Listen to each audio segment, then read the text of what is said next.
बिस्मिल्लाहिर्रहमानिर्रहीम। अस्सलाम वालेकुम माय यूट्यूब फैमिली। आज आपके लिए जो रेसिपी बन रही है वो है नीमको दाल। ये दाल मूंग ली है मैंने। इसे मैंने 2-3 घंटे पहले भिगो दिया था पानी में। फिर इसे मैंने अच्छी तरह वॉश किया है और इसे मैंने अपनी खूबसूरत सी टोकरी में डाल दी है। अभी इसका जो पानी है वो देखें नीचे चढ़ रहा है। तो इसे अभी मैं 10-15 मिनट तक इसे मैं किसी खुशक कपड़े पे डाल के अच्छी तरह खुशक करूँगी और फिर उसके बाद आपको बताएंगे कि क्या करना है। बिस्मिल्लाहिर्रहमानिर्रहीम। दाल को खुश्क करने के लिए भी मैंने इसे पंखे के नीचे तकरीबन फैला दी है। अभी ये जिस वक्त खुश्क होगी तो फिर इसको हम लेके जाएंगे किचन में, और ये बरामदे में मैंने रखी हुई है मेज़ के ऊपर। इसको फिर अगले प्रोसीजर के लिए तैयार करना है।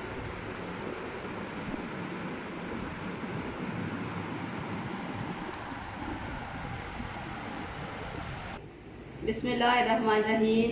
ये दाल मैंने अच्छी तरह से खुश्क कर ली है और ऑयल को मैंने रख दिया इसमें। ये मेरे पास बड़ी सी एक पोनी थी तो इसको भी मैंने इसमें रख दिया है। अभी मैं इसमें डालूँगी दाल। बिस्मिल्लाहिर्रहमानिर्रहीम।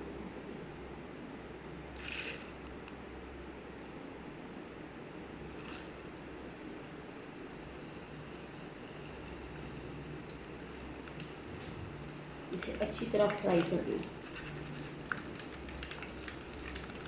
और इसके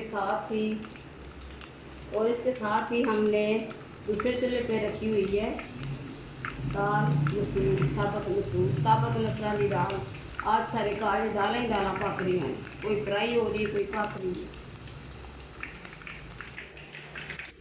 ये देखें जी, ये साबुत मसूर की दाल पक रही है। एन उलमा के बाद देसी घ्यो और लहसुन का तड़का।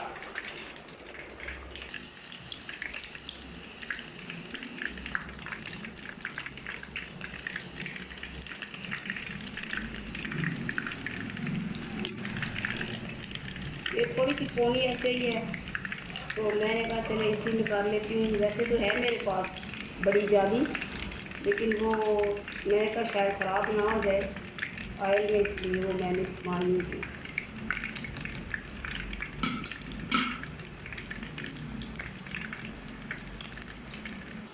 बिस्मिल्लाहिर्रहमानिर्रहीम। अभी देखें, ये शायद आपको आवाज़ आ रही हो इसकी। अभी इसको मैं मज़ीद फ्राई करूँगी।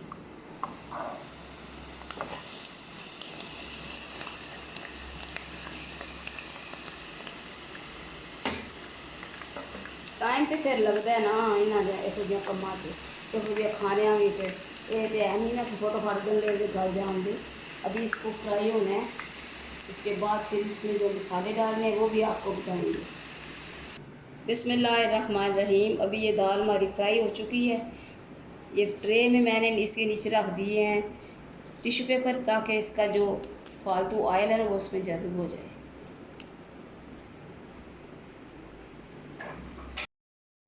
बिस्मिल्लाहिर्रहमानिर्रहीम। दाल फ्राई हो चुकी है। अभी इसमें जो मसाले डालूंगी वो अभी मैं आपको बताऊंगी। अभी बहुत गर्म है, इसे ठंडा करना है। ठंडा करने के बाद इसमें मसाले जो है वो मिक्स करने हैं।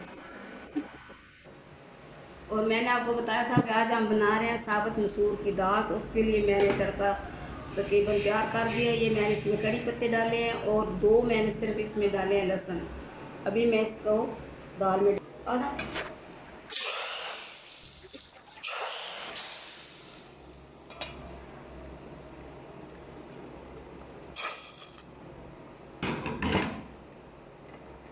तो भाई जो सड़ी सी तड़के ने। बिस्मिल्लाहिर्रहमानिर्रहीम। अभी इसमें मैंने आधी चम्मच नमक, आधी चम्मच मिर्चें और इसमें मैंने डाला है चाट मसाला। और ये एक लेमन, ये हमारे घर में लगे हुए लेमन, वहाँ से मैंने तोड़ के वो मैं एक इसमें डालूँगी। हमारे घर में लेमन लगे हुए हैं, मिर्चें, पुदीना, उसके बाद कड़ी पत्ता। बस छोटी सी क्यारी है तो हमने ऐसे एक खूबसूरत सी बनाई हुई है। बिस्मिल्लाहिर्रहमानिर्रहीम। तो ये है हमारी आज की रेसिपी नीमको दाल। ये मैंने मूंग की दाल ली है धुली हुई, जो पीले रंग की होती है। बहुत मज़े की बनी है ये। मैंने आपको बताया कि कड़ी पत्ते का पौधा हमारे घर में लगा हुआ है, तो मैंने कहा चले ये भी सजावट के लिए रख लेते हैं। आप भी बनाएं, पकाएं, अपने प्यारों को खिलाएं। और इसके साथ ये देखें, हमने दाल भी बनाई है, दाल मसूर साबुत मसूर की दाल है ये। तड़का शड़का मैं ला देता है और तुम देखो बच्चे रेसिपी दे। और आप भी अपने प्यारों को घर की चीज़ें बनी खिलाएं। मुझे और मेरे घर वालों को अपनी दुआओं में ज़रूर याद रखें। अल्लाह हाफिज़।